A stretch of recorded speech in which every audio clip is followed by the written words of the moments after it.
Alright guys, today our title is going to be equations because we're going to be representing word problems using equations. But first we want to talk about what equations are. So you already told me equations are like number sentences. They tell us with a sentence what is happening in my story. So let's say my story said 5 plus 10 equals blank, or 5 plus 10 equals W. That would be the equation for the story.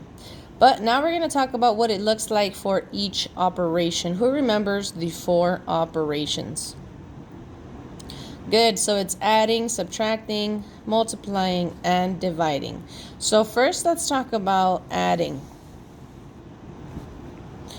So in addition, in an equation in addition, we have an addend. That's the number that I'm adding to the other addend, which is the other number I'm adding, and my answer is called the sum.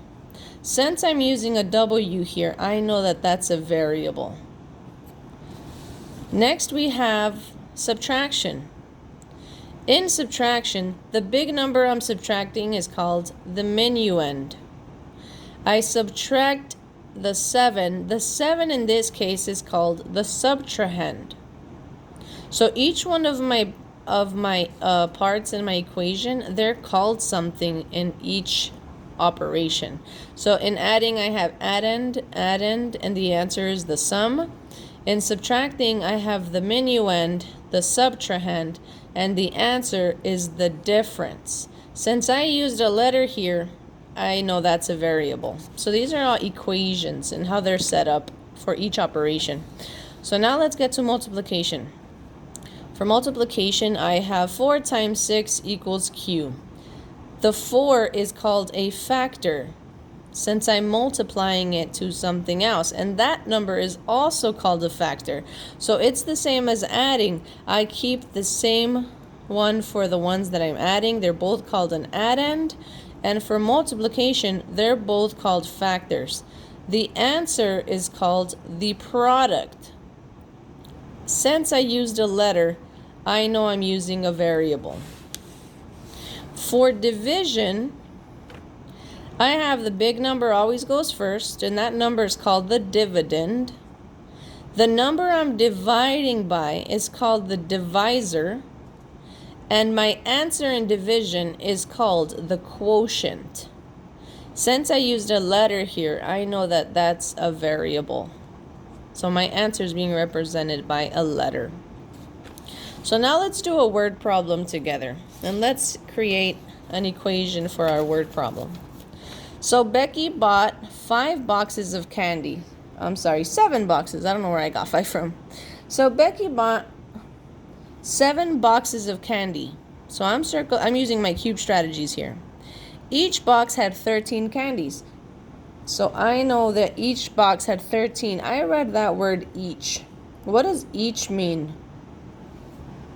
Good. So each means that every single box. So the first box had 13, the next box had 13, the next box had 13. So what's happening here? What operation am I using here at the top? Awesome. I'm multiplying because I know I have 13 in each box. So I have 13, 13, 13, 7 times. She gave each of her 4 friends an equal amount of candy. Keyword here, an equal amount.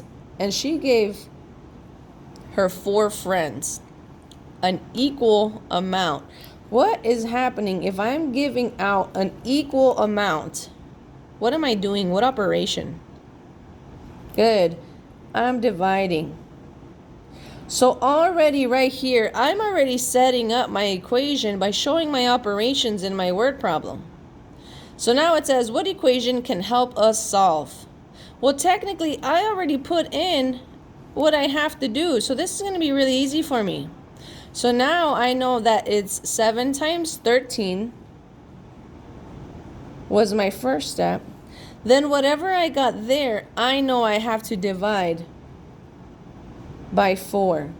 So my equation here is 7 times 13 divided by 4.